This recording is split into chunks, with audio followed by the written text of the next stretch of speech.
aussi, il y a plusieurs façons de faire, et la mienne n'est pas forcément la bonne. C'est toujours d'avoir la bonne distance avec le lieu.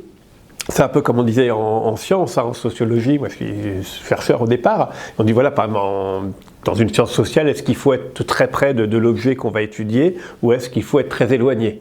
Voilà. Je sais pas, si on est une femme, est-ce qu'on va pouvoir étudier les femmes, ou est-ce qu'au contraire, voilà, et c'est la proximité à l'objet ou pas? Et c'est toujours de trouver la bonne distance par rapport à l'objet. Donc c'est exactement pareil pour un lieu, c'est-à-dire que si vous êtes, à mon sens, trop près du lieu, c'est-à-dire qu'un lieu que vous connaissez par cœur, auquel vous vivez, vous risquez de vous perdre dans un certain nombre de détails, et que ces détails écrasent votre récit, et si vous êtes très éloigné du lieu, si vous ne le connaissez pas, vous fantasmez, vous n'y avez jamais mis les pieds, vous risquez d'être superficiel, à côté de la plaque, etc. Donc l'idéal est de trouver cet équilibre, cette bonne distance du lieu, qui est forcément très, très personnel et qui dépend du récit.